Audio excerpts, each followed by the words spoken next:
కుమారుల పట్ల మనకు బాధ్యత ఉండాలి, కుమార్తెల పట్ల మనకు బాధ్యత ఉండాలి, భర్త పట్ల భార్య పట్ల మనకు బాధ్యత ఉండాలి.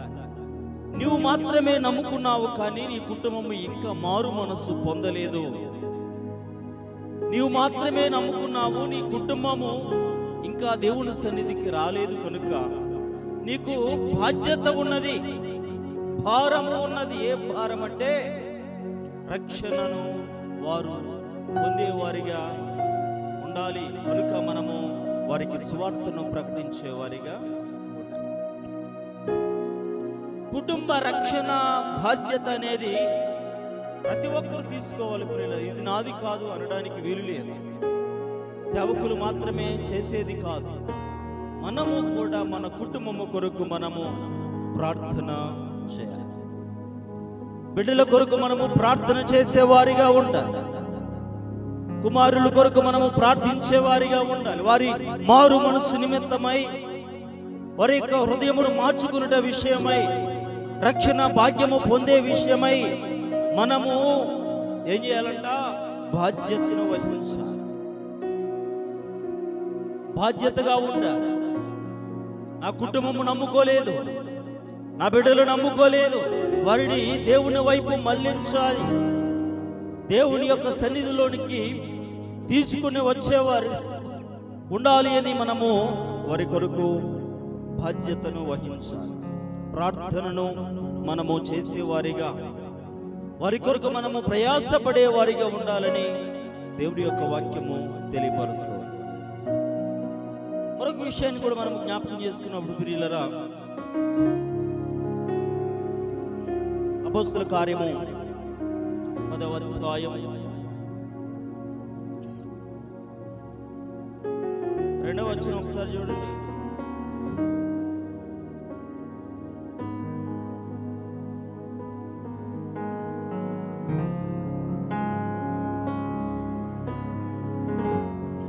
చాలండి.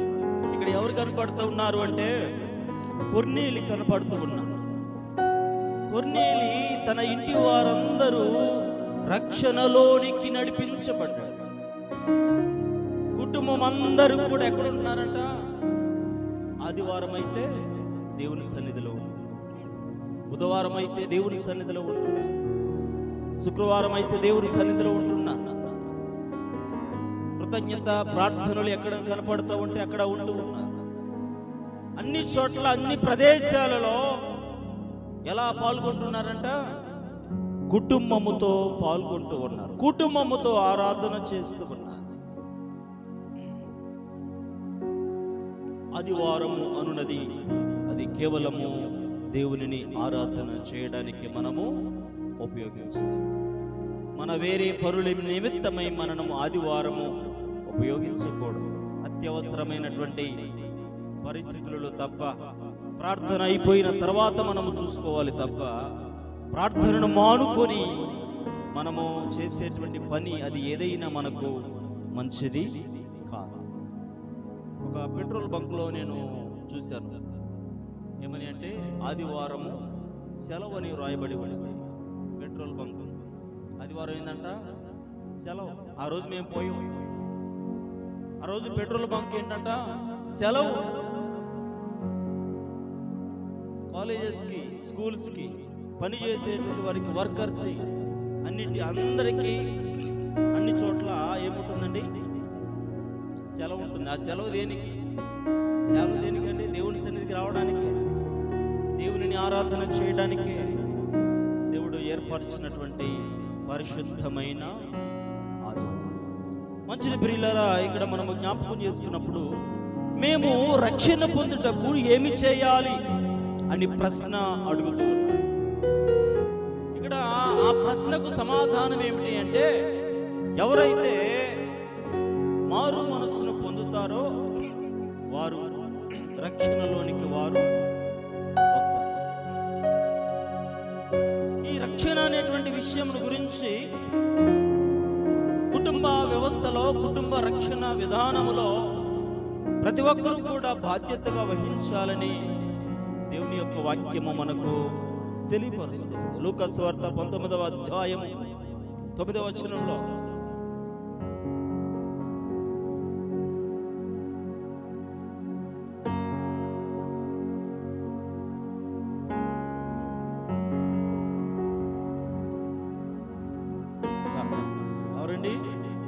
ఎవరంట ఆ వ్యక్తి? ఎవరండి? జక్కయ్య. జక్కయ్య మాత్రమే కాదు, కానీ జక్కయ్యతో పాటు ఇంకెవరున్నారు? కుటుంబము కూడా ఉన్నది. నీకును నీ ఇంటి వారికి నీ ఇంటికి రక్షణ వచ్చి ఉన్నది. మనము మారు మనసు పొందటం మంచిదే, మన కుటుంబము కూడా వారు మారు మనసు పొందాలి. నీవు పరలోక రాజ్యములో ప్రవేశము నీకు దొరికింది, సంతోషమే. నీ కుటుంబము కూడా పరలోక రాజ్యములో వారు ప్రవేశించే వారిగా ఉండాలి. మనము బాధ్యతను వహించాలి. బిడ్డల విషయంలో, కుటుంబ విషయంలో, వారి రక్షణ విషయమై, మారు మనస్సు విషయమై మనము ప్రార్థించే తల్లులుగా ఉండాలి, ప్రార్థించే తండ్రులుగా ఉండాలి, ప్రయాసపడేటువంటి తల్లులుగా ఉండాలి, కష్టపడేటువంటి తండ్రులుగా ఉండాలని దేవుని వాక్యము సెలవిస్తూ ఉంది. మౌనముగా ఉండకూడదు. వాడి ద్వారిలో వాడు వెళ్ళిపోతూ ఉన్నాడు, ఈమె ద్వారిలో ఈమె వెళ్ళిపోతుందని మనము మౌనముగా ఉండకూడదు. మనము బిడ్డల విషయంలో బాధ్యతను వహించాలి. బిడ్డలు మనము చిన్నప్పటి నుండి ఏం చేస్తామండి? చదివిస్తూ ఉంటాం. ఎంత చదువైనా చదివిస్తాం. కారణం ఏమిటి? ఆ వ్యక్తి చదువుకుంటే మంచి ఉన్నత స్థానంలో ఉంటుంది. తన కాళ్ళ మీద తను నిలబడడానికి జ్ఞానము అవసరము కనుక ఆ బిడ్డ యొక్క భవిష్యత్తు నిమిత్తమై మనము ప్రయాసపడుతూ ఉంటాము. అంతకంటే ముఖ్యముగా వారి రక్షణ విషయమై మనము ప్రార్థన చేయాలి. వారి ఆత్మీయమైన జీవితము కొరకై ప్రార్థన చేయాలి. ఇది మన యొక్క బాధ్యత అనే విషయాన్ని మనం జ్ఞాపకం చేసుకోవాలి. నేనును నా ఇంటి వారును యెహోవాను, ఎవరంట? నేనును నా ఇంటి వారును. చదవండి, పాడండి. మనము మన ఇంటి వారు కుటుంబముతో మనము దేవుని సన్నిధిలో ఆరాధన చేసేవారిగా ఉండాలి. బాధ్యత లేదండి. ఇప్పుడున్నటువంటి తల్లిదండ్రులకు బాధ్యత లేదు. బిడ్డలు ఏమైపోయినా పర్లేదు, ఎటు వెళ్ళినా పర్లేదు, వాడు మాట వినట్లేదని వదిలిపెడుతూ ఉంటాము. కానీ ప్రియులరా, వారి యొక్క భవిష్యత్తు, వారి యొక్క జీవితంలో వారు అనేకమైనటువంటి నష్టాలను వాటిల్లే పరిస్థితులు ఉన్నాయి. కేవలము మన యొక్క అజాగ్రత్త వలన, మనము వారికి మంచి బోధన బోధించలేకపోవటం వలన, మంచి మార్గములో నడిపించలేకపోవటం వలన వారు నిత్యమైనటువంటి అగ్నిగుండానికి వారసులు అవ్వక తప్పదు అనే విషయాన్ని మనము జ్ఞాపకం చేసుకోవాలి. ఆదికాండము 18వ అధ్యాయము 19వ వచనాన్ని మనం జ్ఞాపకం చేసుకోవాలి.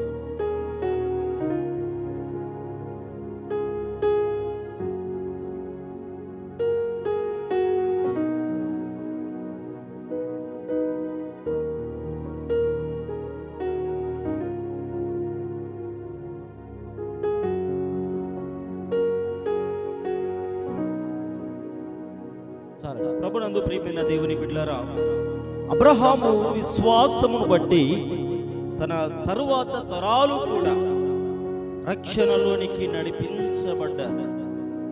ఎవరిని బట్టి అంట? అబ్రహాము జీవితమును బట్టి, అబ్రహాము యొక్క విధేయతను బట్టి, అబ్రహాము యొక్క జీవితమును బట్టి తన యొక్క తరము వారికి, తన తరువాత తరము వారికి కూడా నీతిని జరిగించుచు రక్షణ మార్గములోనికి నడిపించబడినట్లుగా మనము జ్ఞాపకము చేసుకుంటూ ఉన్నాం. యోబు గ్రంథము 1వ అధ్యాయం 5వ వచనం. యోబు గ్రంథం 1వ అధ్యాయం 5వ వచనం.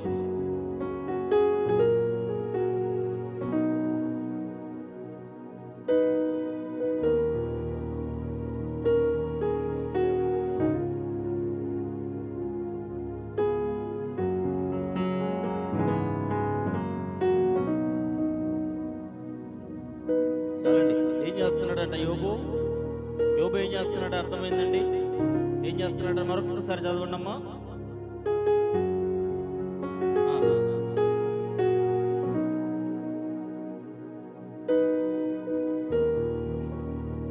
తమ హృదయములో దేవునిని దూషించారేమో అని వారిని పిలువనంపించి వారిని పవిత్రపరచి అరుణోదయము లేచి ఉదయమును లేచి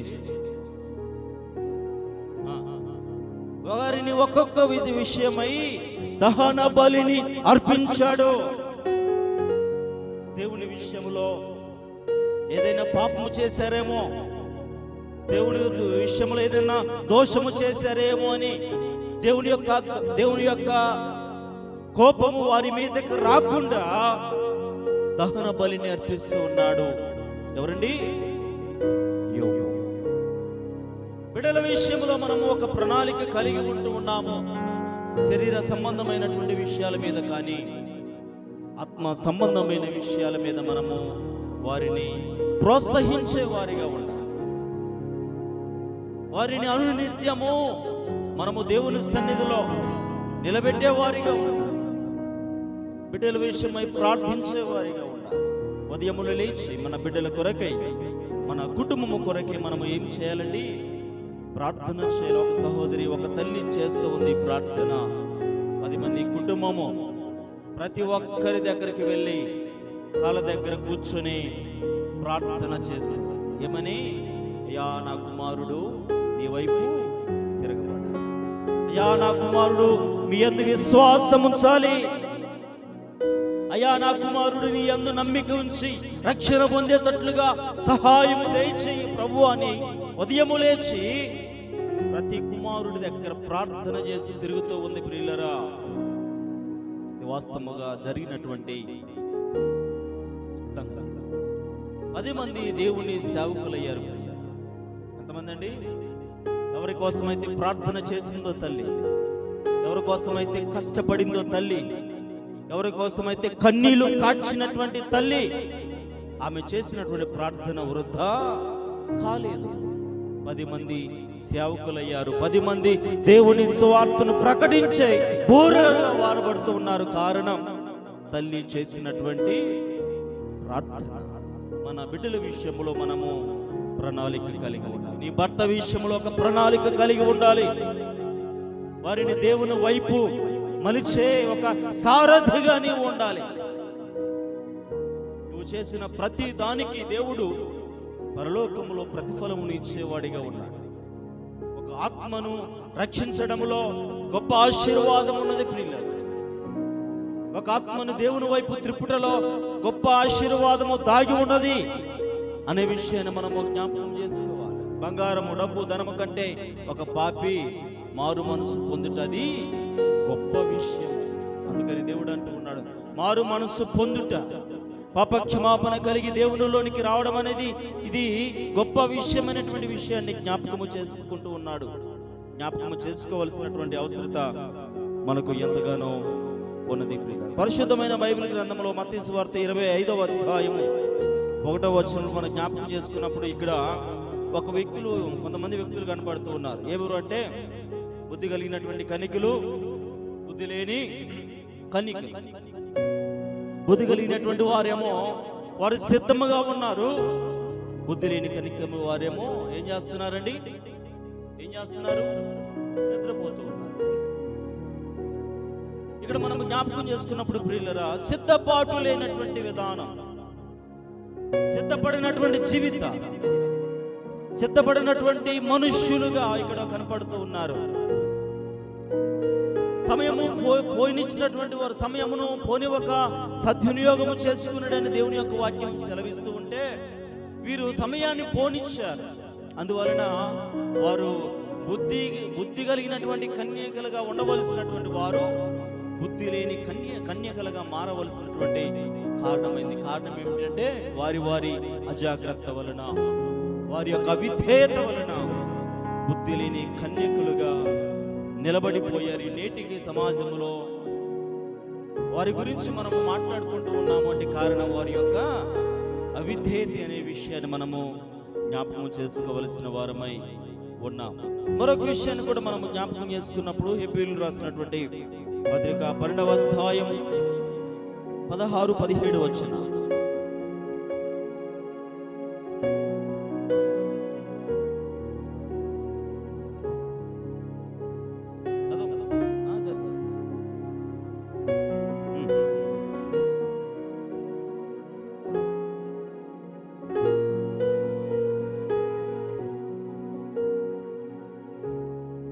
చాలండి.